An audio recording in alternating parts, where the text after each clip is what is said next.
Hello, I'm Robin Ince. And I'm Brian Cox. And welcome to the podcast version of The Infinite Monkey Cage, which contains extra material that wasn't considered good enough for the radio. Enjoy it.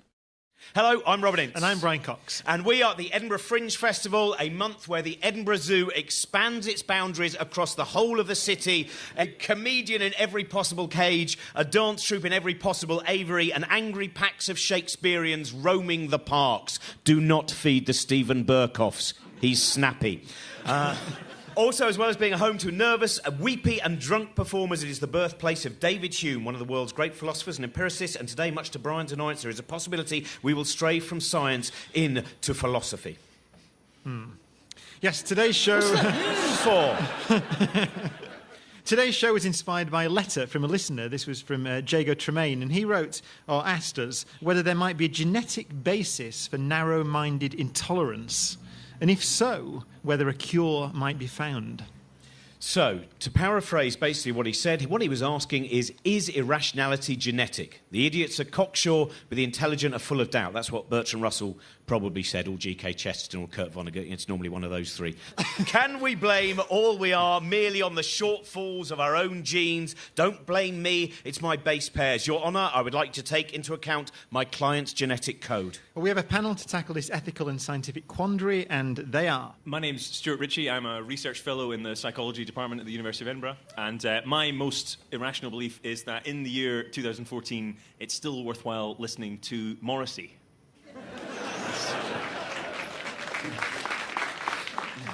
Hello, my name's Josie Long, and I'm a comedian and champion outdoor swimmer, and thank you. And by that I mean I was fast-tracked to the final because there weren't enough entrants and I came last. My irrational belief is that I genuinely think that I can predict the future. Using differential equations, or just... Yeah. I warn you, Josie has just been doing her A-level maths exams. That's true, isn't it? I have, but it's not A-level, it's AS, which is the slightly easier one. But I get the results on the 14th. So you do calculus next year? Yeah, I'm not ready for calculus yet. But if you want something differentiated and then integrated again, I'll do that for you. Nice. Thank you. There's a queue forming. X squared. X squared, just X, mate. Oh, hang on, a different... Oh, wait, 2X. no, 2X! 2X! Wait, I'm too excited. Oh, no, Josie, you've just seen the future and you've seen your results. Wait, do another one. No, this God, do another one. You've got to do a contour integral then. Sin X. Oh, no, I can't do them yet. That's the next year. Do, like, 6x cubed. 6x cubed. OK, that would be 18x squared. Thank you. You're welcome. That was like watching the blooper reel of University Challenge. Integrate it back again. Oh, I'll integrate it back. OK, it's 6x cubed. Plus a constant of integration. Oh, plus C, yeah. That was a real thrill.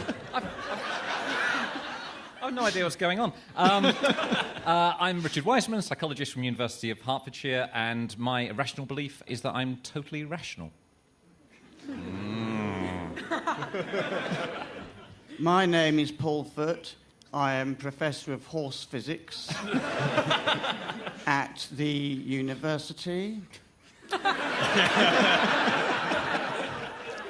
And my most irrational belief is that I'm a carrot and I live in a rabbit hutch.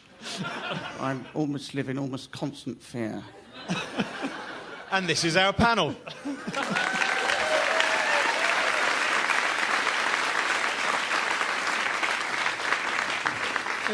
Richard, first of all, some definitions. So what is irrationality? I'm sure we've all got our own definitions for it. I think that it's sort of just basically getting things wrong. That's what I would say. And I would say that we all get things wrong all the time. So there's lots of research that asks people, do you think you're an above-average driver in terms of safety?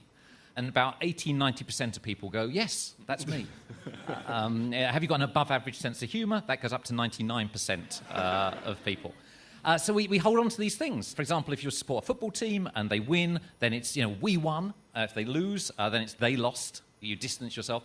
So these sort of rational ideas that make life bearable, I think. That just seems to be a misunderstanding of statistics. In a sense. I mean, are you using a statistical definition of rationality? I think I'm using it in the sense that psychologists refer to what are called positive illusions, things we believe that aren't true. Often it's obvious to other people they're not true, but we hold on to them because they make us feel better. So I think as a social psychologist, that's the angle I would take on it.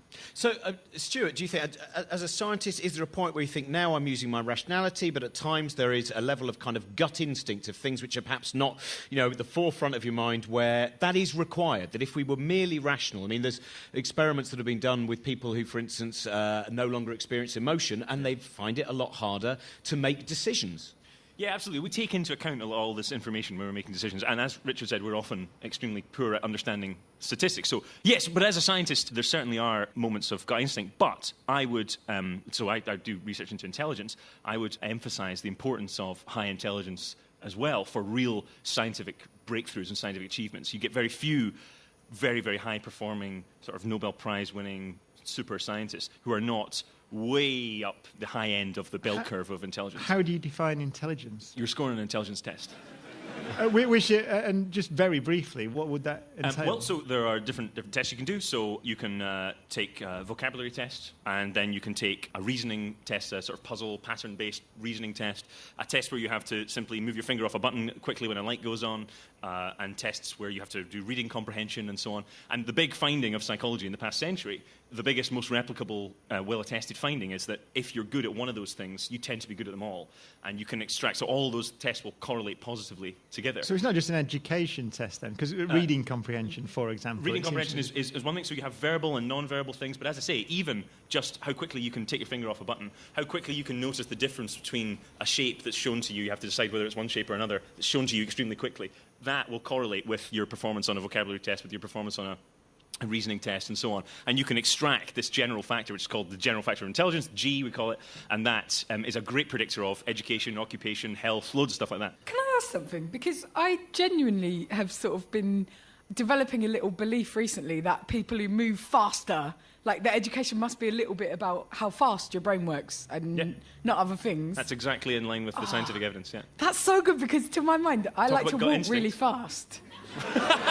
And I always see that as a sign of like superiority, like I'm going to get there. Well, in our samples at the University of Edinburgh, we've shown things like walking fast, having stronger grip in your hands. I've got a very strong grip. Being able to exhale very quickly a large volume, forced expiratory volume. Those things will correlate positively with having intelligence. A stronger grip. The idea is that all these things will correlate positively together. You have genes that will allow you to build a better system in general, and that includes your brain as well as your muscles and your lungs and all the other parts too. So there's a kind of a theory about system integrity, and intelligence is just one part of that. Paul, you studied mathematics. Yes. Do you feel that mathematics could be seen as something which is very rational? There, the ordering of numbers. Certainly, some people who've gone into mathematics, some of the great mathematicians, have been searching for kind of patterns and certainty. Do you consider yourself to be more rational because you're a mathematician? Putting aside the carrot thing. Yeah. I consider myself to be... My journey of my life has been to become the opposite of when I studied maths at university. I don't even understand. When people say it, I can't... I mean, when you said that just now, that I'd studied maths at university, I'd forgotten about it. I just, like sometimes I've actually been on a campus doing a show there, and I think, oh, that'd be nice to go to university. And then I think, oh, I have been. I can't remember it. And then often I go on shows like this and I say, yes, we want Paul on because he's a comedian, but he combines that with mathematics. But I just find mathematics incredibly boring. And the absolute antithesis of comedy and humour. So I just try and think about it as little as possible. I'm very annoyed that you mentioned it. It's got no relevance to my life now. I just make up silly things and on flights of fancy. I think, actually, my life is better now because I spend less time rationally working out what the best thing to do is and more time just doing what feels like the right thing. So really, it was good going to university because you got rid of all your rationality. In a 3-year course, the final time you put down that calculator, you went, that's enough rationality, I'm now going to pretend to be a horse or a carrot for a while. Which is what the Edinburgh Fringe is all about. So Richard, if we take the view that so we're defining irrationality perhaps in one way as being not really reacting properly to statistical arguments. So let's say that you might say, I don't want to get on that plane, I think that's rather dangerous, I'll ride a motorbike instead or something like that. Does it make you happier as a person to be irrational or rational? I would say I think we are all irrational, and it's that irrationality which keeps us happy, because we end up believing things about ourselves that aren't true. So we think, this relationship will be great, and we ignore the 50% divorce rate. Otherwise, we just think the world is a dreadful place and we're dreadful people, which is the truth of the matter. So... And so there is some evidence that people who suffer from depression actually have a very realistic worldview. That's why they feel so down a lot of the time. So it's a slight irony. So, I do think it's part of being human, is to have these positive illusions. But the problem is sometimes we can take it too far and we start to believe in things that really aren't true, like ghosts and homeopathy and other silly things like that. Let's get some letters. Let's list them all. Yes. Astrology, homeopathy, the supernatural. Carry on, what are they? Religion. That's an interesting... Well... Are we allowed to leave in the show the fact that some of my research has shown that religion is negatively correlated with intelligence as well? Is that I don't know if that's... Well, this is... That's interesting. Could you bring that up? And there have been... So when you say... Again, we get caught up in definitions, don't you? When you say religion, well, that covers an enormous array of kind of very liberal beliefs. Then you have... Are you at that point saying fundamentally religious? Are you saying dogmatically religious? Specifically, fundamentalist religion is most negatively... So if you ask people questions, rate out of 5 how strongly you believe the Bible is the word of God, you should only marry people within your own religion, I hear God talking to me every day, how much do you agree, 1 to 5? Those sorts of questions, if you ask them, they will correlate, not strongly negatively, but they will correlate negatively with score on an intelligence test, the kind of things I was talking about earlier on. Which is slightly odd, because if I met a fundamentalist, I'd expect them to have quite a strong handshake.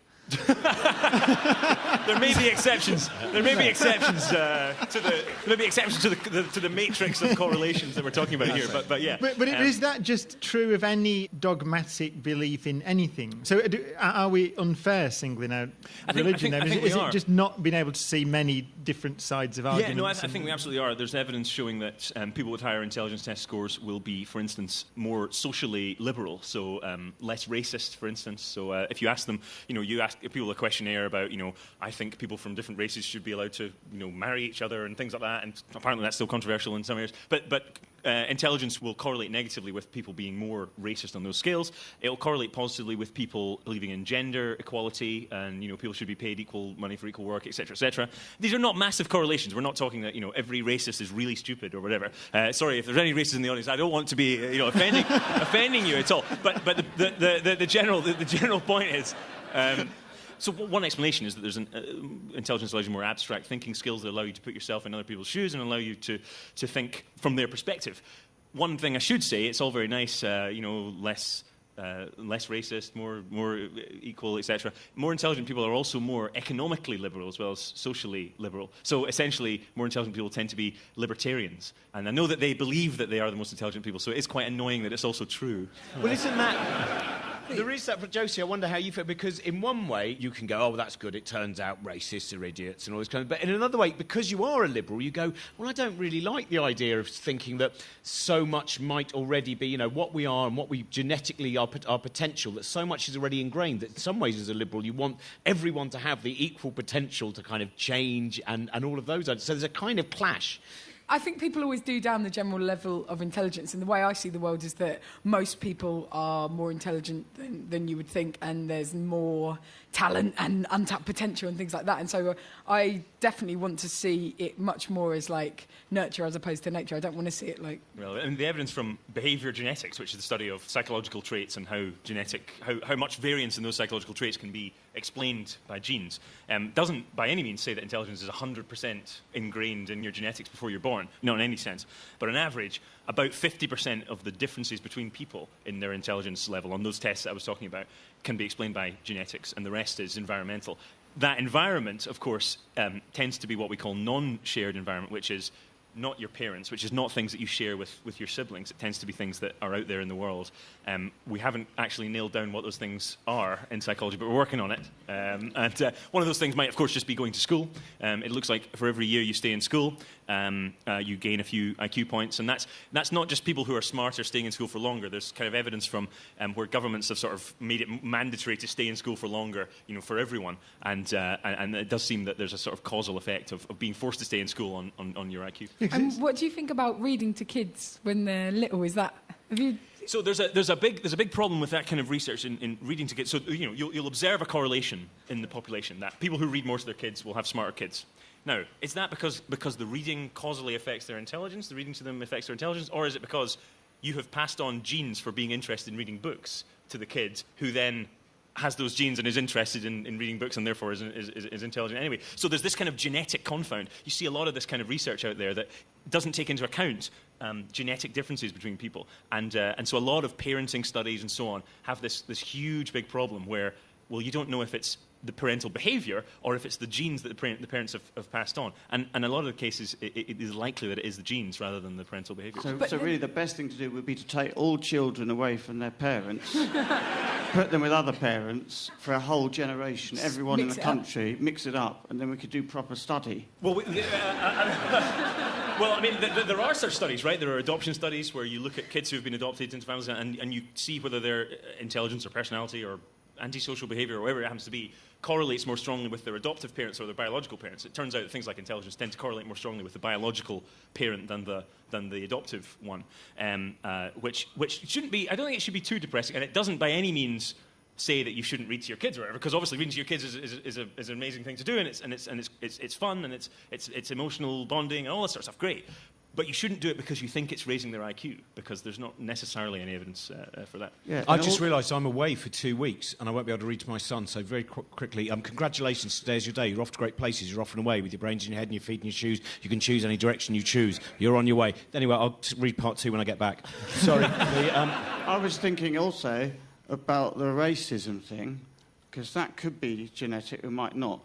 So the best thing to do would be to force 2 racists of different races to get together and have a baby, and then that baby, on one level, that baby would genetically obviously have all the racism genes in them, but on another level, the baby would think, well, I've got one black mother and one white father, so I'm not really racist, because I've got all the races here. I've got over the racism thing.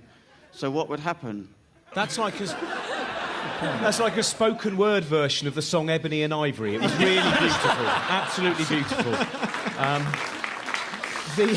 Richard, just listening to the debate about the... Well, first of all, I should ask, do you accept the evidence that there's a genetic basis for intelligence? Well, it's interesting. When you look at all these wonderful things that people with high IQ apparently have, you wonder if the one thing they're all very good at is just lying on questionnaires. But I think that there's no doubt that whatever aspect of psychology we look at, there is a genetic basis to it. So personality, IQ, any trait, religiosity as well. And so all those things, yes, have a genetic basis. For me... That's quite, just to dig down, because that's quite a, to me anyway, quite a not shocking, but an interesting statement, because it's not been... It's not been the case, has it, for a long time? That's been accepted. No, it's been the case forever, presumably, if it's true. It goes back years. Not forever, but 200,000 years since Homo sapiens. But just in terms of academic research, is this a relatively new idea? Is it? No, the idea's been kicking around for a very long time. It has a fairly ugly history, as you might imagine, because it's coming from a particular, normally political point of view. But it's been kicking around, and of course the data is there, and it's pretty good data, that every aspect of our psychology, to some extent, is genetically determined. But for me, that isn't the interesting part, because there you're putting the spotlight on what we can't change. What you have is a big area here that we can change. We can learn to grow, we can learn to reach our potential, and so on.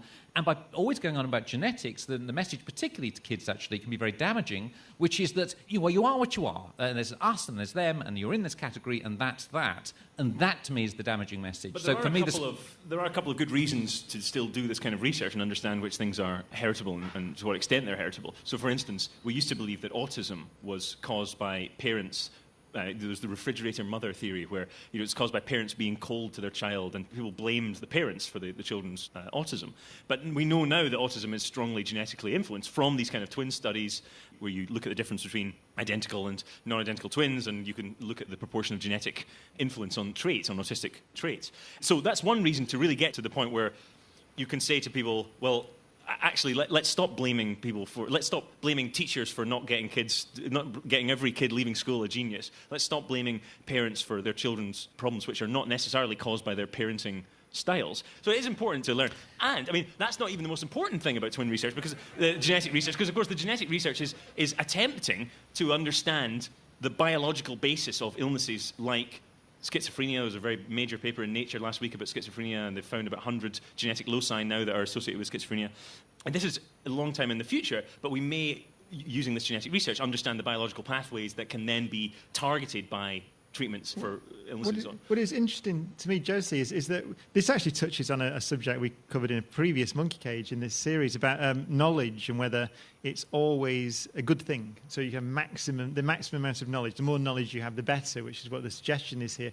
Do you see a problem with this, a moral problem in a sense? If it were possible, for example, to test, to map the genome, which it obviously is, of every child that's born, and then select them out and say, well, you have this gene that may mean you're statistically less likely to be intelligent, therefore will educate you in a different way. That seems to me to be intensely problematic. Oh, yeah, well, it's like what Richard said. It's not taking into account the fact that everyone's lives are wildly different and that people can achieve things that are astonishing. And I mean, in my own experience of, like, casual everyday sexism, you get that jump from, I've decided this is what is, and therefore that is what ought, like, it goes from descriptive to prescriptive. And all the time, like, you get people saying, like, you can't do what you're doing because of what you are, and it just makes you want to do it harder and sometimes worse, just to sort of get them.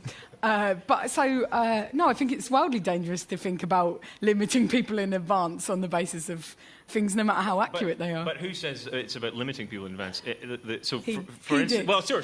And who is he to say? For the purposes of argument. Sure, no, absolutely. So Simon Baron-Cohen, I remember fairly recently, was talking about this. We need to have a debate now about what we should do if in X number of years we discover the specific genetic associations with autism. That's his research topic. He's at Cambridge. And we need to have a debate now about what we're going to do about that. If we can predict from the womb that a child is highly likely to have autism or any other disorder that we're talking about, what do we do about that? Do we not interfere? Do we interfere? Do we give parents the maximal information? I mean, that's an extremely important ethical debate to be had. But I think there's no argument against having the information. It's not like we should just stop the science and tell people to stop researching. I think that's right. But I think we should also remember that in terms of being hardwired, the one thing we're hardwired for, of everything else, is to change, is to respond to our environment. We are the least hardwired creatures on the entire planet. And so people change their point of view, they change their religion, they change their political stance sometimes, they grow as people, and I'd rather put the spotlight on that aspect of human nature than on the notion of, actually, you're your genes or you're your brain, you're fixed, because that does lead, and has in the past led to quite ugly political positions. So it's just a question of where you put the balance for me. But what if your propensity to change and adapt is also genetic? Oh, that's fine as well. And obviously, it will be. But I'm just saying, in terms of where you put that spotlight, I think it's damaging to say you are your genes. You're this type of person, because that stops people trying a lot of the time, particularly with kids, actually. But if you knew in advance that someone would have really good genes for, like, I don't know, baking or cold water swimming or whatnot, then you could be super prepared to, like, make them better. From the get-go. Right. Yeah, you could be like, right, we've looked at your limbs, and they're good swimmer's limbs. We're going to start you off day one, and then by 20, you would have created a man machine. But the thing is, people do that anyway, right? I mean, Yeah. Mozart's parents brought him up to, play music from a young age. Not because they did a genetic test, it was because they were both musicians and they knew that and it was likely that the child would be able to, and it turns out that, yeah, he was pretty good. And although the early stuff's a bit facile, I think. But anyway, he was only 4 years old. Yeah. He was only 4 years old, so I guess we can forgive him that. But we sort of do that anyway, right? We're genetically selecting all the time when we reproduce. You know, you select a mate on some characteristics, whether it's physical attractiveness, whether it's intelligence, whether it's personality. There's statistical evidence for people assortatively mating on these characteristics. So there is a kind of, if you want to call it, the E word, eugenics, going on just by people, you know, mating with each other and producing kids. And so we can't forget that. It's not a process you want to help along, though, is it? Let's be honest. But also, it is quite good, like if like two really musical parents or something, they have a child and they assume that child's going to be really musical and intelligent and it's absolutely thick. It's a great life lesson, isn't it? Well, that is... I mean, one shouldn't laugh, but it is great when it happens. Of course. But I wonder, Paul, do you ever, that idea that some of the things we as human beings want to believe that we have made every one of our choices, that we are the person, that we have the freedom to do that, and actually it does appear, even whether it's tests about free will, even if it is looking at certain predilections that are genetic, that maybe you are losing some of your possible individual powers. Does that ever kind of, the way I've described that, I've made you sound like a wizard. Some of your individual powers. You have the wizard gene, don't you, Paul, of course? Well, I do. And of course, as a comedian, you probably get this. Different relatives will say, oh, you get it from your grandfather. He used to wear a dress. Or things like, it's always someone I've got it from. But if there's very unamusing relatives, that they're not mentioned, but my father, I've got things from him. Like, my father's quite an irrational man. For a start, he's got an irrational hatred of the clarinet. And then there's other things, like whenever he gets a pie out of the oven, he always drops the pie on the floor, and he always gets it out, and he says, "I've dropped the pie on the floor," because he doesn't use oven gloves. It's totally against oven gloves. That's not irrational. Is that why he hates the clarinet? He tried to play it with his burnt fingers, thinking he'd one day be like Hacker Bilk. Well, it might well be, but it's sort of irrational, and I suppose I'm a bit irrational, but different. I'm irrational, but I do use oven gloves. But then, on the other hand, I don't cook. Richard, I wonder about, again, when we define rationality, when we think for the last 100 years, for instance, of psychology, where we see things which were seen as very rational at the time, we were seen as ideas that were quite accepted, that there was a man who used to drive around with a van giving people lobotomies. This was... Nothing wrong with that. Tragically, of course, then killed by someone he gave a lobotomy to, suggesting it wasn't the cure he'd imagined. And these ideas, how do we, as human beings, when we're trying to take in the best examples, decide how we can rationally move forward? What rationality of today becomes the irrationality of tomorrow? Yesterday, both days. So I think that's why you need psychology, because psychologists do experiments. You have randomly controlled experiments, you randomly associate people with groups and so on, and you try and work out how the mind works and what is the best thing to do. And so I'm a social psychologist, so I'm interested in how people construct a sense of identity, and that changes. So, for example, in terms of the genetic debate, it's rather reassuring if it's something positive, like high IQ, to think that's imbued within you. And when you do something stupid, that's bad luck. So you make that attribution. Or if there's someone you don't like, then it's very easy to go, genetically, they're irrational because they disagree with me. What other explanation could there be? So that's about constructing identity. But psychologists do experiments to try and work out the best way of leading a sort of productive, happy and successful life. And over time, we'll get there. In the meantime, a lot of times it's a complete disaster because we come up with very silly ideas like doing lobotomies out of vans.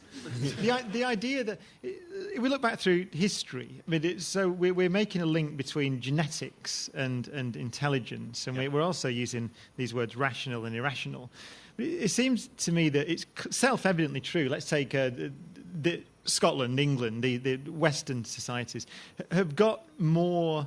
they've got more liberal, certainly. Democracy's evolved. Education standards have gone up. In general, I would imagine, although this is the question, that the intelligence level of the population has been raised, not by genetics, but just by the way we organise society. We become more liberal as societies, undoubtedly. We don't burn witches anymore. We're not a medieval society. Absolutely. So there's a progression which is clearly not genetic. It's to do with society itself. So Steven Pinker's recent book, The Better Angels of Our Nature, was all about the decline of violence violence across history, and he talks about that exact thing. And one of the explanations, not the only explanation, but one of the explanations he brings in is what's called the Flynn effect, which is the increase in intelligence that we've observed since intelligence tests were measured across at the start of the 20th century. So every decade or so, there seems to be a 3-point increase in intelligence. If the average person now did an intelligence test from the 1960s that was normed on an average sample from the 1960s, they would get a much higher result than 100, which is the kind of arbitrary average IQ. And one of the reasons, and so this is maybe because of better nutrition, better education. James Flynn thinks it's because we all wear scientific spectacles these days. We think about things in terms of abstract. So if you ask someone at the start of the 20th century, what do a dog and a rabbit have in common? And this was done. I've just got to ask Paul, what do a dog and rabbit have in common? Well, they both live in my hutch. Right, there we go. That's the kind of concrete thinking that was early 20th century, late 19th century. I'm not saying anything about... But nowadays, people might say, if you ask that question, the average person might say, well, they're both mammals. And that's a more scientific, abstract way of thinking.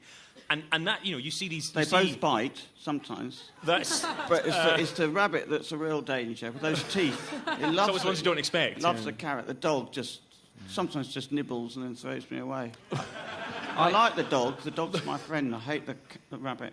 I don't like the taste of either of them. It's the carrot problem. But this is a fundamental point, which I think is easy to lose, is that the genetic effect that comes out of twin studies and so on.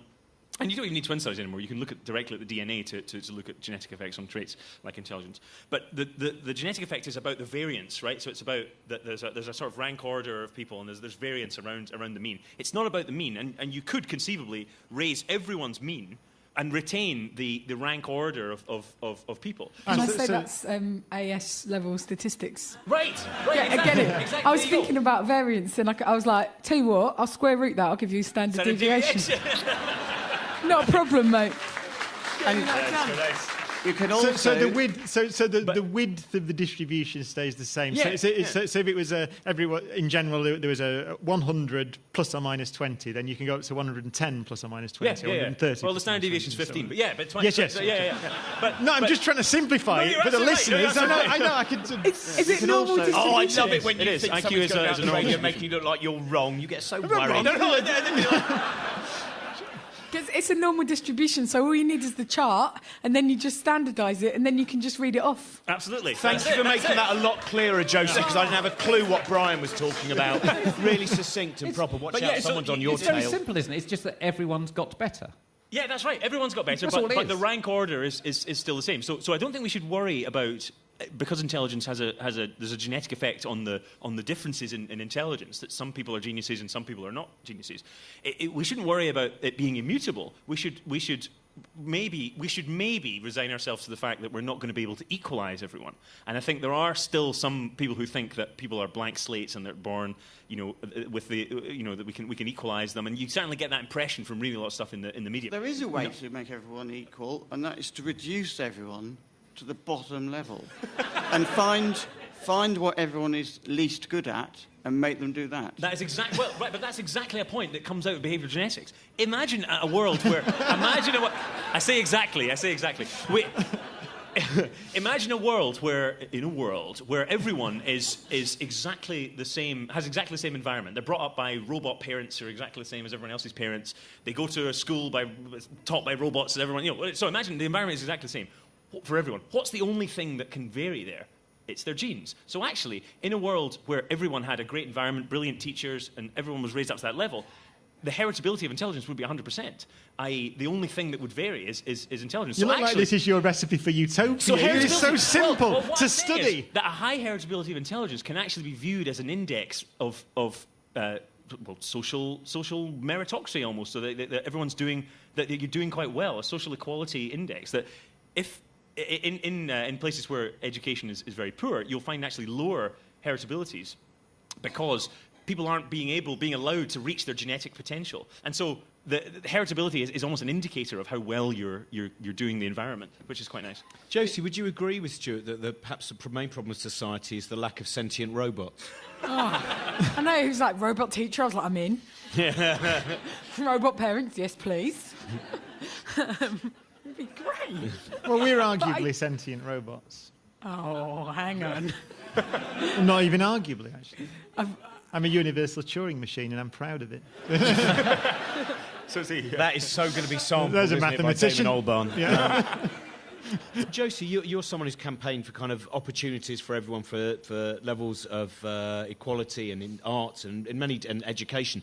And do you feel optimistic hearing these things? That the idea that, in some ways, when we sometimes see this reported in the press, there is a fear that it will be used as Stuart's, the idea that it could be used negatively, but in fact, there's a tremendous positive thing of knowing what is it that you have that gives you the advantage. You were talking there about, the baking gene, for instance. I don't have that gene. I do feel optimistic because I think the thing that I find most inspiring is this idea that, like, we can push up our overall general mean of intelligence and achievement, and the idea that if society is better educated, then society is kinder and more cultured. And so those two things, regardless of, like, variance and regardless of being able to identify certain things in advance or anything like that, those two things are tremendously inspiring and positive and just reinforce all my pre-existing biases. It has to be said, though, that the genetics work there being described is very complicated and very expensive, and we still don't know the best way to run a school, the best way to inspire kids, the best way to teach kids, because those really basic questions don't get that much attention. And it seems to me that that's the really important stuff, because that's where you can change people and make the difference. And by focusing on genes and genetics and brain structures and so on, it's all fine, but where does it get you? What do you say when you're standing in front of a class of kids? You say, some of you have got the right genes and some of you haven't. Right, end of lesson. Yeah, but it's not either or. It's not like... No, but in terms of where you put that university- attention, in terms of where you put that attention, at the moment the attention is on genes and brains and so on, and we don't know the best way of inspiring kids, and I think that's a disgrace. But that's a good point. But as far as that goes, I think that's not necessarily because scientists have been spending all their time doing genetics. It's because educational researchers have become victim to a certain postmodernism and a lack of appreciation of doing things like randomized controlled trials of new ideas in education and so on. There's a certain, and I'm going to get myself into terrible trouble for saying this, but there is a... I'm going to egg you on, though. Get after those postmodernists. Yeah, absolutely. Go on. There's a dreadful postmodernism and a sort of actual aversion to doing this kind of research. But I think that's changing now, and a lot of teachers, there are conferences popping up of people, of teachers getting together who want to run experiments in their schools and try the latest teaching technique and so on. I think we're going to get out of that fairly soon, and I'm quite optimistic about changing those things, exactly as you're saying, changing those things about how to run a school. Postmodernism is the problem. Well, I think the root of all evil. It's got too complicated. I mean, I think schools work perfectly well. When I went to school, it was all right. Went in there. We were locked in our rooms. They gave us a thing. We had to do off the blackboard. It's not complicated. You learn it. Then you go out and kick a football for an hour and learn social skills. Then you go back and you do double chemistry and you write it all down and then you quickly memorise it and you go into the exam, spout it all out, forget about it and get on with your life. It works perfectly well. And...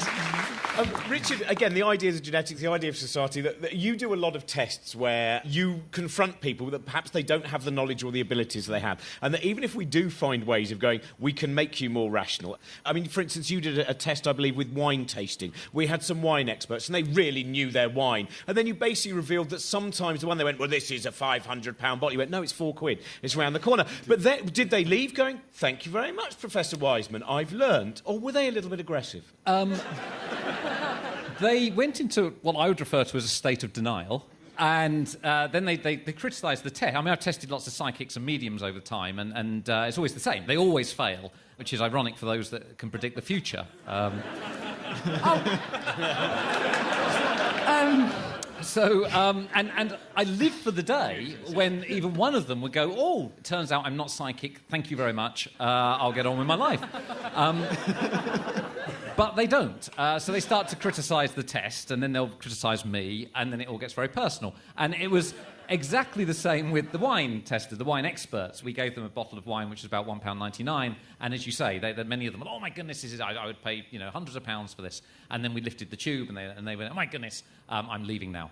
So yes, we don't like information that confronts our sense of identity and expertise. But we need to have that experience in order to change and grow and be laughed at by others. And it's not just wine experts. I mean, I'm not a wine expert, but I find whatever the price of the bottle of wine, after drinking a few, I also go into a state of denial. So a lot of crying, weeping. It's normally the next morning the state of denial begins, but it's... do you think, Stuart, that there's a possibility we'll be able to isolate the psychic medium gene so that, those people who do have, when it comes down the family line? I was talking to my great-great-great-grandfather the other day. He was in a lovely dress. If you're asking if there's a genetic basis to antisocial behaviour, deception and lying, then I imagine there is, yeah. Absolutely. Yeah. So... So, do you think you could work out in advance, like, who was going to be the biggest fantasist? At some point, you could get that. That is the kind of... I'll speak to the microphone. That is the kind of general sort of long blue skies, long-term idea, but it's not going to be... We're not going to get anywhere near that for a very long time. Sorry about that. Disappointing. Well, generally, though, the biggest fantasist is just going to be the one who walks in dressed as Napoleon. Surely you don't have to then go to the whole kind of genetic thing. And yeah, we shouldn't rely on brain scans and genetic scans and so on when we do have psychological tests that can predict these things pretty accurately, and we don't necessarily have to give everyone an MRI to predict their behaviour, and that is a kind of thing that people love to look at pictures of brains when really... That was like the psychopath stuff. They did MRI scans on psychopaths, and they said, look, we found out, an MRI test for psychopaths. And you think, well, how did you know who to put into the scanner? Well, indeed.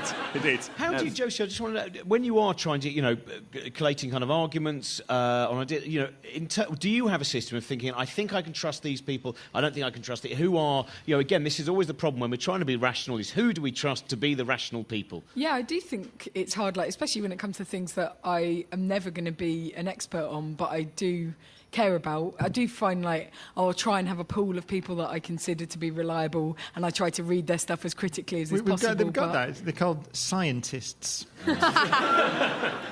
Some scientists. Paul, do you have someone who's your rationality advisor, or have you left all of that behind now? No, I have a whole team of people who feed me irrational thoughts all day long. So, irrational thoughts? Yeah, irrational. Well, I have to have... they're irrationality advisors. So you can't come up with your own irrational thoughts?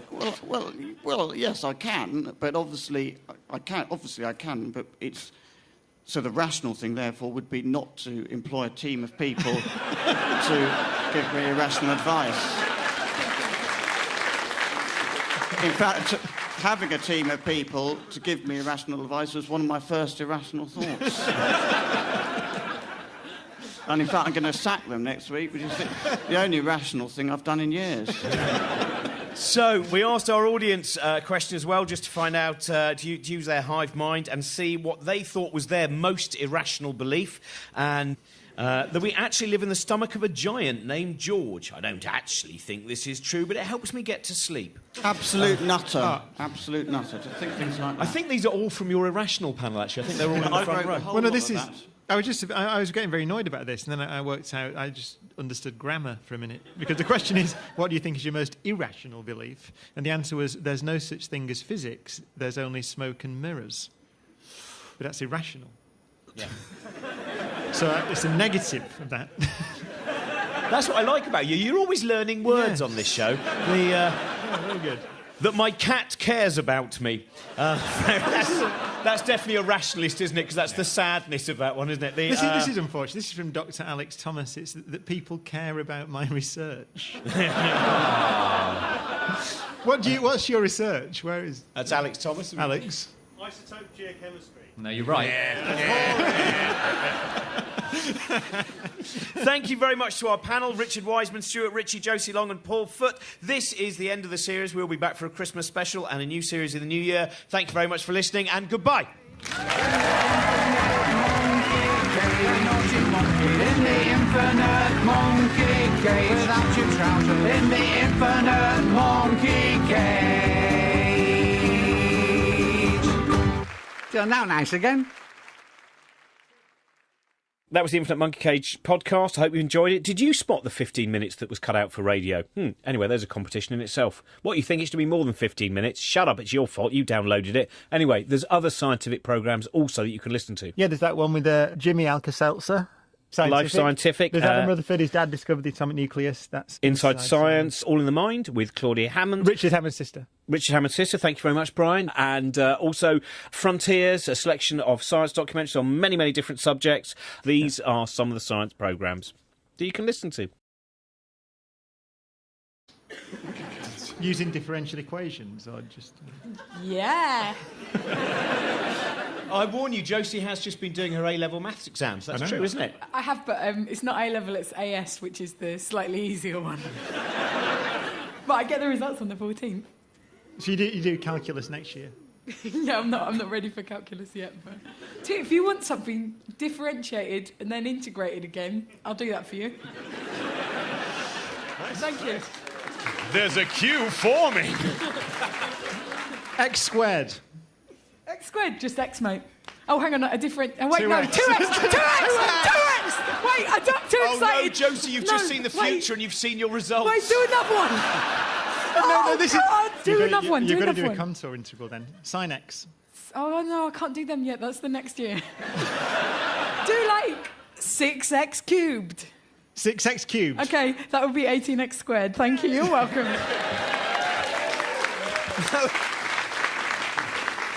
Richard, first of all, some definitions. So what is irrationality? I don't think... I'm sure we've all got our own definitions for it. I think that it's sort of just basically getting things wrong. That's what I would say. And I would say that we all get things wrong all the time. So there's lots of research that asks people, do you think you're an above-average driver in terms of safety? And about 80-90% of people go, yes, that's me. Have you got an above-average sense of humour? That goes up to 99% of people.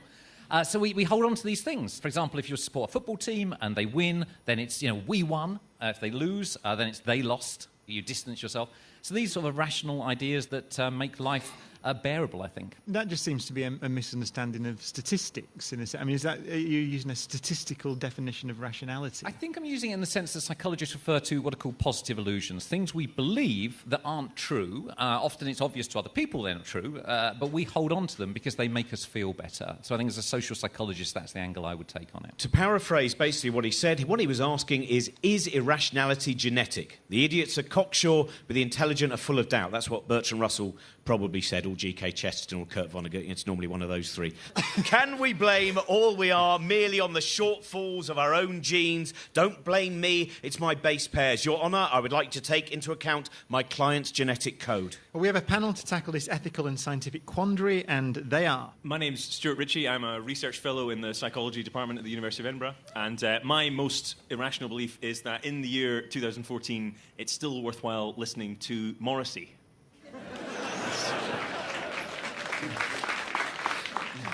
Hello, my name's Josie Long, and I'm a comedian and champion outdoor swimmer. And thank you. And by that, I mean I was fast-tracked to the final because there weren't enough entrants, and I came last.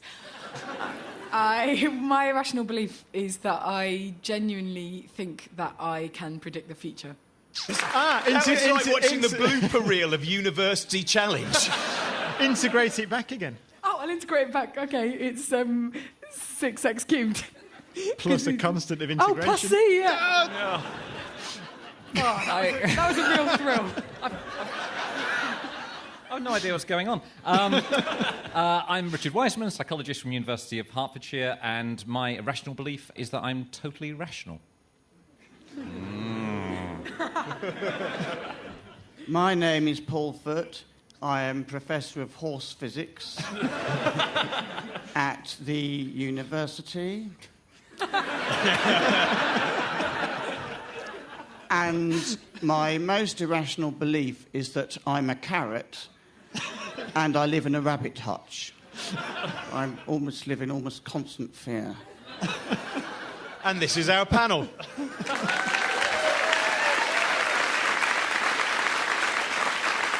Hello, I'm Robin Ince. And I'm Brian Cox. And welcome to the podcast version of The Infinite Monkey Cage, which contains extra material that wasn't considered good enough for the radio. Enjoy it. Hello, I'm Robin Ince. And I'm Brian Cox. And we are at the Edinburgh Fringe Festival, a month where the Edinburgh Zoo expands its boundaries across the whole of the city. A comedian in every possible cage, a dance troupe in every possible aviary, and angry packs of Shakespeareans roaming the parks. Do not feed the Stephen Burkoffs. He's snappy. Also, as well as being a home to nervous, weepy and drunk performers, it is the birthplace of David Hume, one of the world's great philosophers and empiricists, and today, much to Brian's annoyance, there is a possibility we will stray from science into philosophy. Yes, today's show... Today's show was inspired by a letter from a listener. This was from Jago Tremaine, and he wrote, or asked us, whether there might be a genetic basis for narrow-minded intolerance, and if so, whether a cure might be found. So,